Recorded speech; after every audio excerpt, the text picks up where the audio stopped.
Ostensible partnership. Now, ostensible partnerships are prohibited. An ostensible or quasi-partnership is not intentionally created.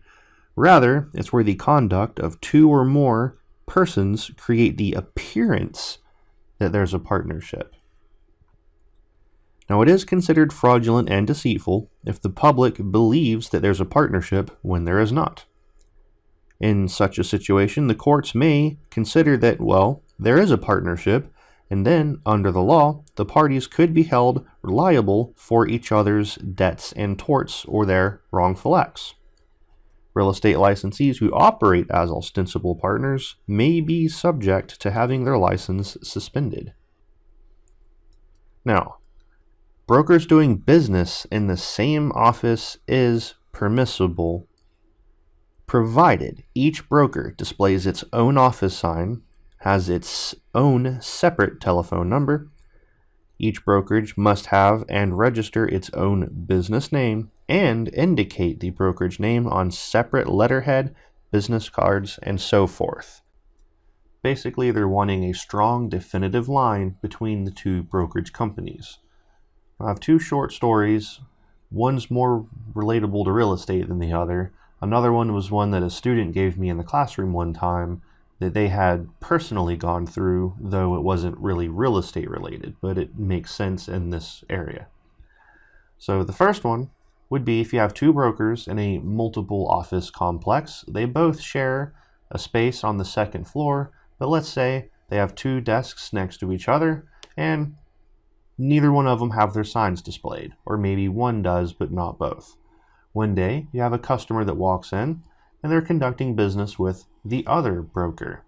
Let's say they go find a suitable home for them. The broker takes and holds a deposit in trust. And then I notice a couple days later throughout the week that the customer keeps coming back in. The other broker's not there. They just up and disappeared. So then they ask me what's going on. I'll tell them that I've not been in contact with this guy. I don't know where he's gone.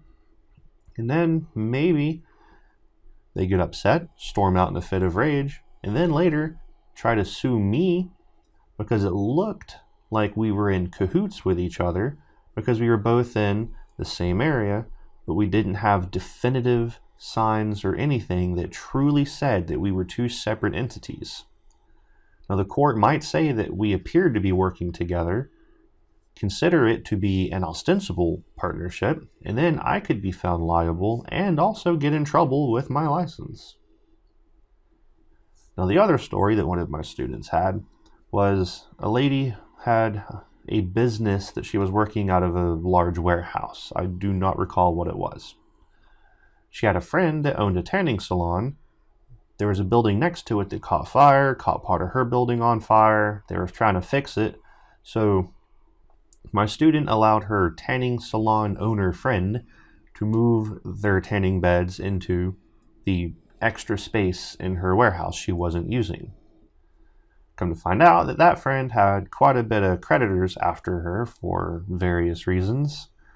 Now, they showed up to this warehouse one day looking for her friend who wasn't there for whatever purpose at the time, but because they shared the same building and they didn't have definitive lines separating the businesses from each other, they were even using the same telephone number and everything to dial into that building, they were trying to find my student liable also. And according to her, secondhand story, they were almost successful. It took quite a few months of her fighting in court to get them to lay off of her.